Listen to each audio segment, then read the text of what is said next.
Our love for each other was so pure. I looked out for you, you reached out to me. We would never be separated by simple aberration, cause our regular collaborations, yes, at times together was so sweet. And on the weekends we would have our meetings.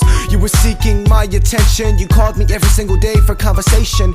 You were confident even when the problems and obstacles and potholes were challenges. You trusted me, you missed your disarray. I hoped you stayed to hear what I had to say. My encouragement was your strength to carry on, even though you relied on Dom Perignon. You wanted a higher love, I provided. You are my bride, why did you fight it? You wanna be together with me for eternity. You turn your head the other way and choose to feed your greed. You are my masterpiece, I have washed your feet. My love for you will never change, I will never change. No matter what the world says about you, truth will always stand and it'll bear fruit. Sometimes you're embarrassed of me, and yet so arrogant to your peers like Pharisee. Heresy floats on the surface. Instead of bidding on my rock, you decide to throw them.